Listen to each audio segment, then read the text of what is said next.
Hello. Oh, hey. Hey, that could be a movie with Brent and Hilary. I'm Hilary. And I'm Brent. Our theme this week is ambition. I'm up first with a movie called Joe Does It. Yeah, he does. He does. Yeah. Get it, Joe. Do it, Joe. Do it for us all. Do it for everybody, Joe. We always knew you had it in you. Contrary to the movie's title, it's going to start off with Annie, who is a 20-something impressionable young woman who loves music and wants to produce it and wants to work in music. She gets a job as an assistant to a big-time movie producer, Joe. Joe's handsome, slick, and maybe the worst human being on this planet. So, a lot like me. Exactly like you. You're playing him, but you won't have to act. Hey, if it gets me a SAG card. Person, he's mean to everyone. He doesn't really have redeeming quality until Annie comes into his life. And Annie really doesn't like him, but she takes it upon herself to make this her mission to make him a better person. Oh, I'd rather call it Joe Wakes Up. Joe Wakes Up. Right. Also a great title. It sounds less sexual. So that's good. Annie really starts to change Joe. She starts like, listen, if you treat people with respect, they will like you and you will have success that way in a genuine fashion. Joe becomes a better and better person and Annie starts to fall in love with him. As Annies are wont to do. Right. And then this guy Phil shows up. We don't like him, I can already tell. Right. And Phil's like kind of creepy. He sort of like stands outside their office. It's like, what? So a lot like me. Right. This one has got your name all over it. He is you. Okay. And he's like, look, what's with this dude that keeps showing up at the office? Mm-hmm. And Joe's like, don't worry about it. You know, forget about it. Sketchy Joe. I know. And Annie finally gets to talk to Phil. And Phil explains himself and says that he is the brother of Joe. Oh, Joe's brother. Annie confronts Joe about this. Apparently, their dad died. And Joe didn't even go home.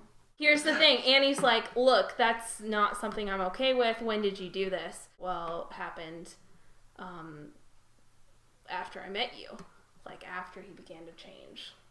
And Annie's like, no, I'm out. Then Joe goes back home. He, like, thinks about what he's done. He makes things right with his family. He reunites with his brother Phil. Uh-huh. This would be hard for you to play both. I am up for it. It'll be like Eddie Murphy in Norbit. That's the one you went with. Yeah, not the Nutty Professor. I want to be like Eddie Murphy in Norbit. Uh-huh. Or the Parent Trap. I said Norbit. Well, then he makes things right. And then he goes to apologize to Annie, who's now working for a new music producer. And she's like having a lot of success there. And she's like, no, buddy, you had your one chance. He's like, please, I love you. I made things right. Let's do it. Let's do it the right way. And then it cuts to 6 months later. Why not? Whatever time. 6 minutes later, we don't care. Yeah. And they have started their own music studio together. And Joe wakes up in his life. Oh. So ambition, It's in there. Yeah, Joe's ambitious. Yeah. And it's ruining his life. Right. That What's your is... movie? Wait, what was your title? Joe Wakes Up. Joe Wakes Up. All right. Brent. I just now realized that I forgot to do a title. Very quickly. Yeah. Why would you do that? No. Let's just call it, for now, Jeopardy. Mm-hmm. Daniel. He isn't the brightest guy. He's kind of a schlub. If that's not a word. Slob. And he's kind of schlubby. Is that those words? I think a schlub is a word. Okay. He's married to a woman. She's not important. So. Okay. He's just kind of a nobody. He just doesn't have any ambition. She is fed up with it. So she leaves him. Wow.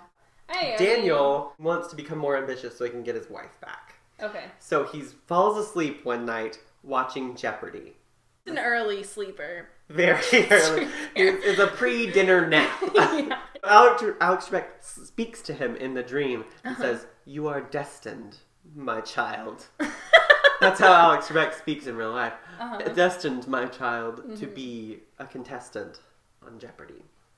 So he takes the online test and schedules all of that, and he like tries to get on the show, and he doesn't get picked, obviously, because he's not very smart. Studies. This becomes his only goal in life, is to get on Jeopardy. And he studies trivia, and he watches old episodes, and he just dedicates his entire life to this. And the next year, he takes the test and doesn't get selected. He loses friends, and he's just so obsessed with it. This ambition. Sort of. It takes him 15 years.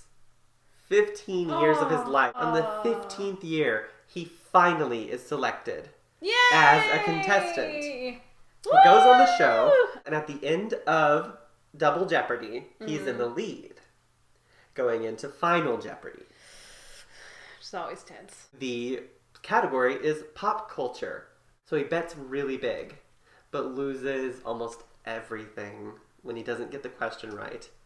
And ends up in third place. Really upset, he's not going to be able to be the champion. And his wife calls. She saw him on Jeopardy, and she tells him the last 15 years have been really hard on her, and she realizes now that she made a mistake. He looks at her and says, the last 15 years have changed me a lot too. I realize now that I can do anything that I want to do. I don't need someone who is only going to be there in the good times. So I'm going to find someone else. His life is no longer in jeopardy. Or something. So that's Jeopardy!